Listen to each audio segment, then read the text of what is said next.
আসসালামু আলাইকুম। কেমন আছেন? আলহামদুলিল্লাহ। আমি চলে আসলাম আবার আমার খামারের ২ জন সদস্যকে নিয়ে, আমার ফ্যামিলির ২ জন সদস্য। দেখেন তাদের অবস্থা। সব সময় ওনারা এখানে উঠে বসে থাকে। ওনাদের মাটিতে হাঁটতে ভালো লাগে না। মাটিতে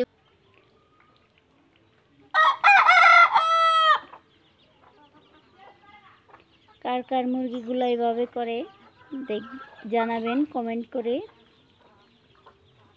ওনাদের অবস্থা দেখলে আমি নিজে হতবাক হয়ে যাই। মানুষের মুরগি থাকে মাটিতে আর ওনারা থাকে কোথায়? উপরে। ওনারা হচ্ছে আমার ভিআইপি মুরগি খামারের।